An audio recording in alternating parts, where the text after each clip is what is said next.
Today, I want to talk about a shocking study that said 75% of Social Security recipients were not aware of something that could have devastating consequences for their finances. But first, I want to tell you why I'm talking about this topic. This past week, I helped a client buy their first home. And if you bought a home, you know that typically you wire money to an escrow account so that the title company can cut a check to the seller. A few days before closing, the title company emails my client to say there have been a lot of delays lately, so you should wire the money a few days early just to make sure everything is in place, and here are the wiring instructions. That seems to make sense, but something just felt off to the client that made them pause. Two things seemed odd.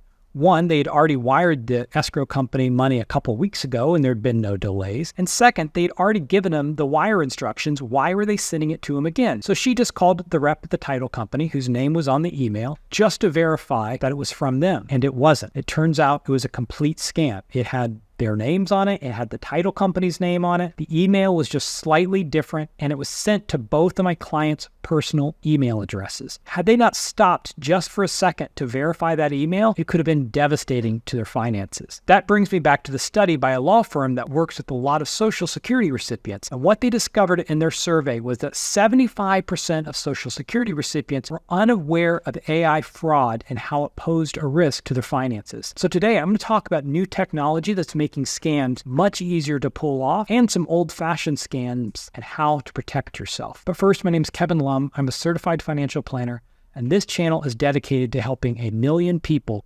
retire without worry. AI-generated fraud has become an increasingly big worry for the government because of the sophistication of the scams and the lack of knowledge on the part of many retirees. This worry actually goes both ways. The government is both concerned about the recipients, but also they're concerned that the government could be scammed. In July of 2023, the Social Security Administration released a statement by their Office of the Inspector General, which found that an AI-powered chatbot was used to impersonate Social Security beneficiaries. It contacted customer service or customer representatives at the Social Security Administration and then convince them to divert benefits into a fraudulent bank account. And so if the government can fall victim to these scams, you're also at risk. And I don't think people who aren't following this space closely realize exactly how good the technology has gotten. Let me show you a couple of examples. Hey guys, it's Billy. I just want to introduce myself. I am here to chat whenever you want. Message me for any advice. I am ready to talk, and I hope to talk to you soon. Now, you can pull this account up on Instagram, but Billy, this person in this video, this woman, is completely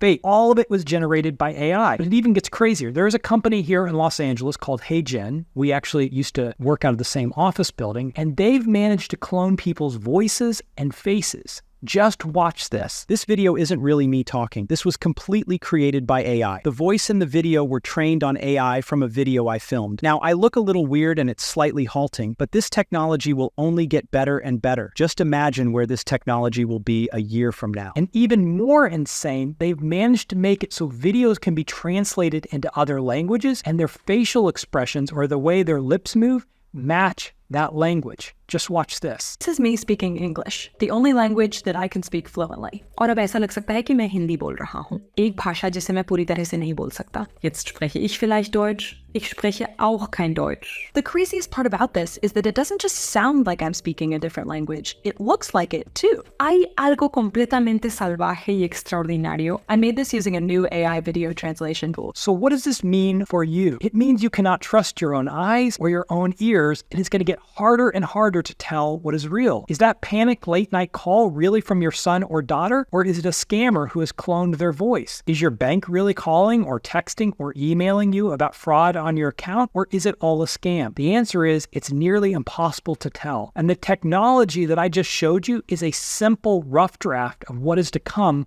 over the next couple of years. So how do you protect yourself against the scams that seem to be spiraling out of control? Let's start with the very basics. First, use a password manager.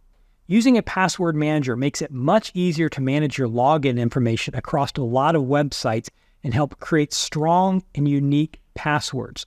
The longer the password is, the harder it is to hack. In addition, you want to use different passwords at every website. If you're like most people, you have 1 or 2 passwords and you've used that same password on 100 different websites. Well, if somebody can hack one of the websites and find out what your password is, they've just gotten a blank check into everything else online. And so if you use a password manager, I personally use 1Password to protect my passwords, but if you use a password manager, it will allow you to use much more complicated passwords and to track what those passwords are. So the first thing you need to do is use a password manager. Second, you want to use two-factor authentication. It's a pain. I know it's a pain, but it can help protect your accounts because it gives you an extra layer of protection. So even if someone manages to hack your password, they then need the code from two-step verification. The code can either come from a phone call, it can come to a text.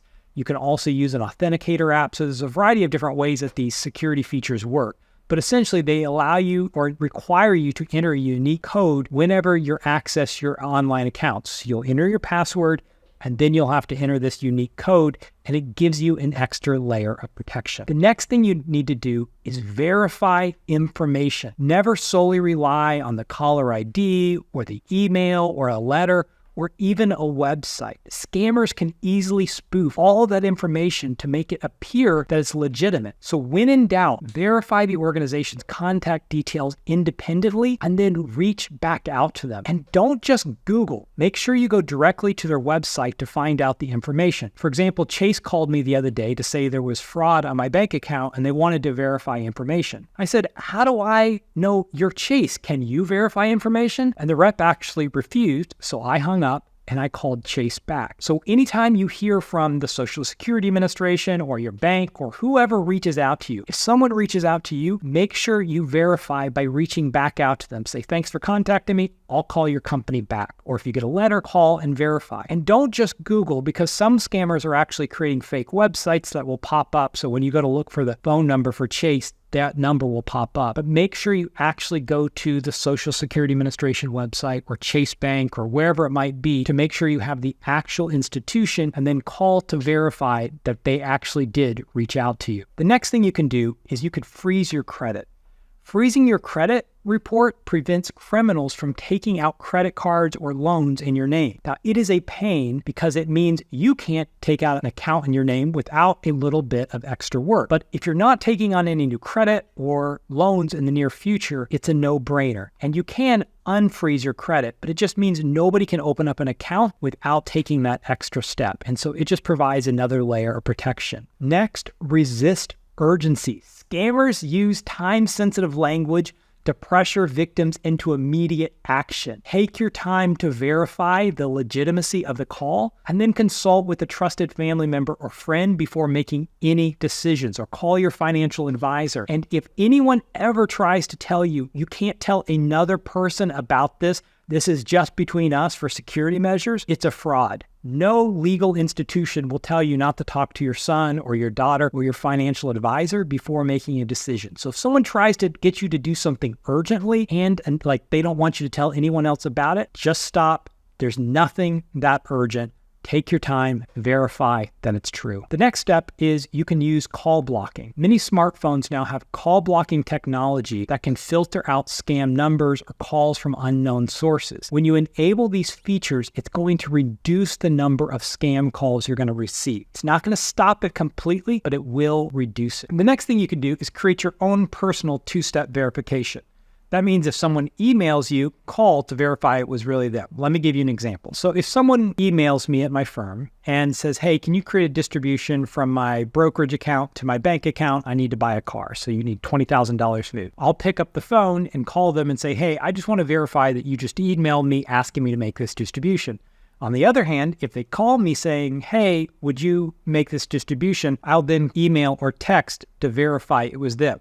Now, it's not a fail-safe way, but often hackers or scammers will only have access to one source. So they'll have the email or phone. Maybe they used AI to spoof the client's voice. And so you just want to have multiple ways to verify the information. So I like to think of that as creating your own two-step verification process, because like I said, it's less likely that someone will have hacked multiple sources. And then the final thing that I put in place, and I think that everyone should put in place, is a safe word. So back to the client who is buying a home and they needed me to wire money from their brokerage account to the escrow account. So we'd already knew that there had been an attempted fraud in this account. And so the client is asking me to make this transaction, and they couldn't actually chat with me via phone because they were at work, and it was a whole complicated situation. And so what I asked is, can you in your email provide me with a specific information that I knew only this client would know? There's no other way for anyone else to know this information, because they had shared it with me in a conversation. It couldn't be found through any public documents or searching online. And so once they verified that information through email, then I was able to know it was them and go forward with the transaction. So what you can do is create a safe word with your family members, with your trusted circle. So that way, if you ever hear from someone, you just say, hey, can you tell me what the safe word is? So for example, my mother-in-law is a bit suspicious of everyone. And so when my daughter was in college, she taught her to have this special phrase that she would say if something was wrong. And the phrase was, it's in the basement. So if she called and my daughter was in trouble and she couldn't really talk freely, she could tell her mother, it's in the basement, and then her mother would know that she was in serious trouble. So in the same way, figure out a phrase. It can be in the basement, or I love salmon for dinner, or my favorite coffee is espresso. I don't know. I'm going off the rails here. But figure out some word that only your family members would know, or your close, trusted circle of friends would know. So that way, if you ever get a call or a message from them, you're able to verify it's them by asking for this safe word or this keyword. So it's not a perfect solution, but it is one more way that you can go about guarding your financial life, because the ways that spammers are going to attempt to trick you is only going to get more and more sophisticated. For example, ChatGPT allows someone who in the past might have struggled to put together an email that sounded believable because of spelling errors and different things, right? That used to be one of the telltale signs of an email that was part of a phishing scheme, right? If someone's trying to get your information, if you looked, you could often tell because of the ways the email's written, it was poor grammar and a lot of misspellings. But now with ChatGPT, a lot of that can be cleaned up. And so it's just going to be harder and harder to tell if something is a scam. But if you follow these tips, you will be in a much better position to protect yourself against fraud. And if you can do me a favor and share this with as many friends and relatives as you can, because I think it's one of the biggest threats that I see to people's finances.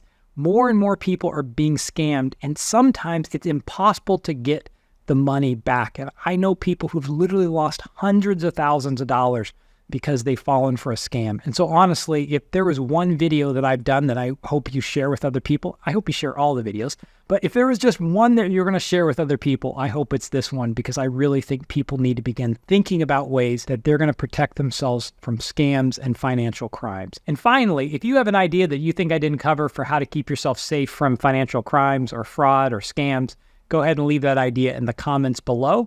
And if you're looking for a financial advisor, I would love the opportunity to work with you. You can schedule a free retirement assessment by using the link in the description below.